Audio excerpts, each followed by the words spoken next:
सवाल मेरा पहला ये है कि कॉलेजियम सिस्टम इतना लिमिटेड और इतना सीक्रेट क्यों है? आप ही से निकला पड़ोसी देश है पाकिस्तान, जरा उसका जो है ना सिस्टम देख लीजिए। मैं बता रहा हूं कि वहां पे जुडिशियल कमीशन ऑफ पाकिस्तान है, यह जितने जुडिशियल अपॉइंटमेंट्स होते हैं उसका माध्यम से पूरे समाज में ये बात जाए। अभी तक आज तक हमने विद्वान वक्ता को आक्रामक रूप में देखा है। आज हम आज कैसे आप लोग को समझाते हैं कि चीज को रोस्टर पे, क्योंकि ये प्रोफेसर भी है और ये बोलने में कोई टाइम नहीं है, क्योंकि जो अधिकारी होते हैं तो अपना नाम छुपाते हैं। ये लोग खुले दिल से खुले विचार से आप लोग के लिए सारे बीड़ा उठाए हुए रिजर्वेशन रोस्टर की ऊपर सेमिनार कर रहा है। What is the issue and why it is based on? देखिए, रोस्टर अपने आप में बहुत बड़ी समस्या है। रोस्टर जो है वो क्या है, रिजर्वेशन किस प्रकार से दिया जाए उसका एक समझिए प्रोसेस है। तो वो पहले क्या है 13 पॉइंट रिजर्वेशन रोस्टर सिस्टम था, उसको उन लोगों ने बंद कर दिया था। तो उसको 200 पॉइंट रोस्टर लाया और फिर उस पर कोर्ट में केस गया, वहां पर काफी लड़ाई बड़ाई हुई, तो वापस वो 13 पॉइंट रोस्टर पर आ गया। तो रिजर्वेशन का प्रोसेस क्या हो, रोस्टर सिस्टम है। हम लोग बाइनरी रोस्टर सिस्टम का डिमांड कर रहे हैं। बाइनरी रोस्टर सिस्टम क्या है? एक सीट जनरल, एक सीट रिजर्व, एक सीट जनरल, एक सीट रिजर्व। क्योंकि अगर आप टोटल देखें रिजर्वेशन हिंदुस्तान में जो है भारत में, वो लगभग 50% है। बगैर 50% के रिजर्वेशन में एक्चुअल रिजर्वेशन जो गया है वो मात्र 13% ओबीसी को गया है और 7-7.5% ST/SC को गया है। तो 50% के रिजर्वेशन में लगभग 20% रिजर्वेशन धरातल पर दिया गया। तो ये अपने आप में बड़ी बात है। जब आपने 50% रिजर्वेशन कर दिया तो फिर 20% लोगों को उसका फायदा क्यों मिले, 50% लोगों को क्यों नहीं मिले? तो इसमें रोस्टर सिस्टम में बहुत भारी बेईमानी होती है। और अब तो उन्होंने ये किया है कि अलग अलग जगह में विभाग में केवल एक पोस्ट निकाल रहे हैं। तो जनरल का उसमें रोस्टर सिस्टम में क्या, पहला दूसरा तीसरा वो जनरल का होगा, चौथा पांचवा जो है वो ओबीसी का होगा, उसके बाद फिर जनरल का होगा, फिर SC का होगा और फिर लास्ट में ST का होगा। क्लियर बात बताइए, रखना चाहिए नहीं रखना? नहीं, हम तो डिमांड कर रहे हैं ना, हम बाइनरी रोस्टर का डिमांड कर रहे हैं। बाइनरी का मतलब यह है कि एक सीट जनरल और एक सीट रिजर्व। तो आपको दोनों को इक्वल मौका देने का मतलब आपको मतलब वो मिलेगा। दूसरी बात ये है कि जो भारत का जो गरीब तबका है, जो दबा कुचला तबका है, वो कौन है? वो ST/SC समाज का लोग है, वो ओबीसी का समाज का लोग है, वो माइनॉरिटी का समाज का लोग है, प्लस गरीब है। तो आप ये समझिए कि आप उनको ऊपर कैसे लाएंगे अगर आप रिजर्वेशन नहीं देंगे। अभी जिस दिल्ली विश्वविद्यालय में 80%, मैं दोबारा बोलता हूँ, 80% ओबीसी का वैकेंसी खाली है और पूरे भारत देश में न जाने लाखों वैकेंसी खाली है। सेना में वैकेंसी खाली है, पुलिस में वैकेंसी खाली है। अरे वो भरते क्यों नहीं आप? आपने कोई उसको लटका क्यों रखा है? आप उसको क्यों नहीं भरते? और क्या जो निचले तबके के लोग हैं, ओबीसी ST/SC माइनॉरिटी में क्या, और उसमें मतलब के योग लोग नहीं है? अगर ST/SC समाज में योग लोग नहीं होते तो आप राष्ट्रपति आपने क्यों बनाया SC/ST समाज के लोगों को? तो आप ST/SC समाज को राष्ट्रपति बनाते हैं क्योंकि वो योग है। तो जब वो योग है तो फिर आप इन लोगों को किस बिना पर नॉट फॉर सुटेबल बताते हैं, NFS बताते हैं? ये कोर्स ऑफ एक्शन सर, ये हम देखिए पार्लियामेंट में इसकी आवाज उठेगी और उठ रही है और ये बात जो है दूर तक जाएगी, पूरे देश में जाएगी, आपके माध्यम से पूरे देश में जाएगी और लोग जो है वो जागरूक हो रहे हैं। उनको उनका हक चाहिए। भारत के लोग चाहते हैं कि जो सेंट्रल गवर्नमेंट या स्टेट गवर्नमेंट में वैकेंसी खाली है आप उसको भरिए, वो खाली नहीं रहना चाहिए। हर साल जो है कंपटीशन होता था, आज बैकडोर से ये एंट्री ले रहे हैं, ये बहुत गलत है अपने आप। इसमें बहुत सारे प्रॉब्लम्स हैं, शेड्यूल टाइप और बाकी सारे माइनॉरिटीज की बहुत सारे प्रोग्राम। आज एक प्रोग्राम पे आप आए हैं और यहाँ पे आपने पार्टिसिपेंट के रोस्टर को प्रॉब्लम नहीं कर, that is a free and fair reservation local. What do you want to say? आज का प्रोग्राम वी द पीपल एक मंच, उस मंच के तत्वाधान में बहुत से सामाजिक संगठनों ने संयुक्त रूप से इस कार्यक्रम को आयोजित किया। इसमें हमारे सबसे बड़ी महत्वपूर्ण गंभीर मुद्दा है वो रोस्टर।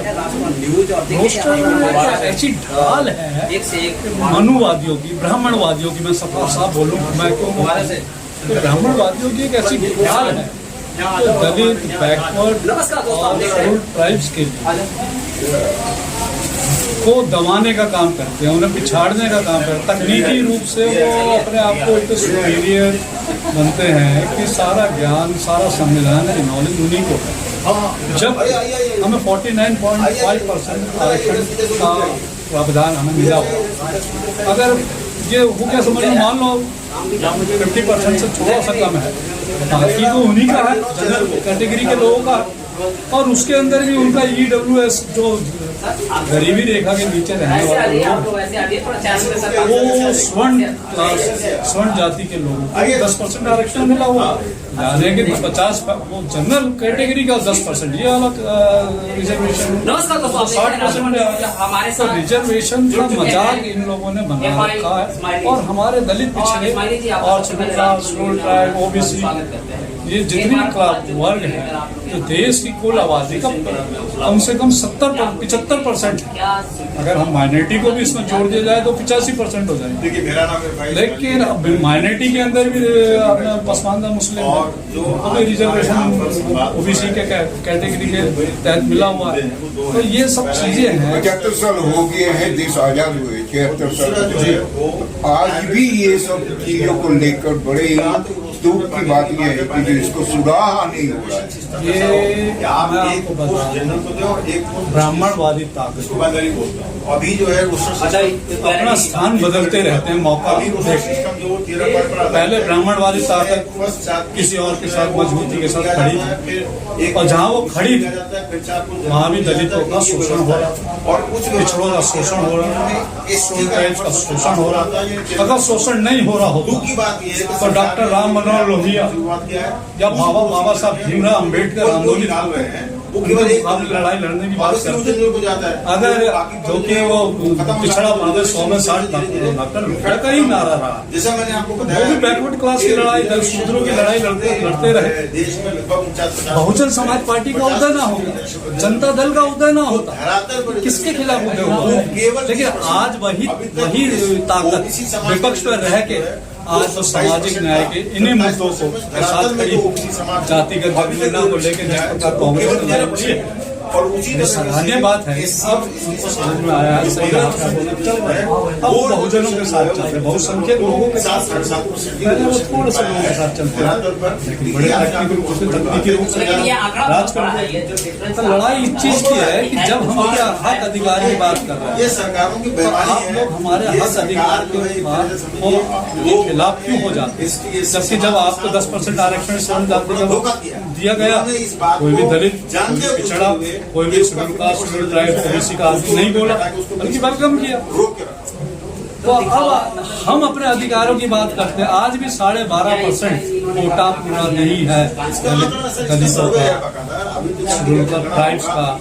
आप ये देखिए कि पिछले साल वर्गीकरण को लेकर जातिगत आधार पर भेदभाव की बात कर दी गई, उसके ऊपर एक बहुत बड़े आंदोलन हो गए। छोटी जातियां जिन्हें कहेगा अति दलित जातियां, वो एक तरफ हो गई, एक बहुसंख्यक जाति, बड़ी जाति जिसकी संख्या ज्यादा है, वो एक तरफ हो गई। कहा गया कि सारा हक एक था।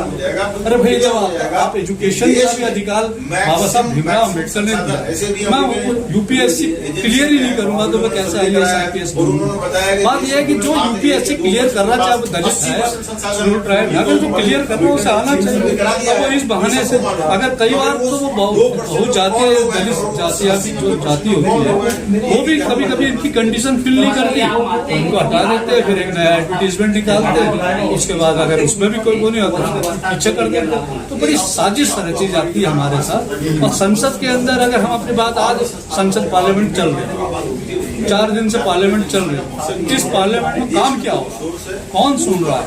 हम दलित बैकवर्ड अब देखते ही रह जाएंगे। ये हिंदू मुस्लिम कर रहे, भारत पाकिस्तान कर रहे कि हमने युद्ध जीत लिया, वो कह रहे कुछ जीत लिया, वो कह रहे ट्रम्प की बात। तो इतने बड़े बड़े इंटरनेशनल देश विदेश के मैटर उछल रहे हैं, प्रधानमंत्री गायब है। देश का कोई मामला नहीं। हाँ, प्रधानमंत्री गायब है ना। प्रधानमंत्री की जवाबदेही बननी थी, वो उड़ान भर रहे हैं। अब समझ नहीं आता, वो कहते थे कि जी हमारा क्या, हम तो झोला उठाएंगे चलते बनेंगे, कहीं चले तो नहीं गए, या कहीं इसी तरीके चले तो नहीं जाएंगे। Thank you. आप अपना नाम बताइए। मेरा नाम संजय कनौजिया, मैं समाजवादी समागम का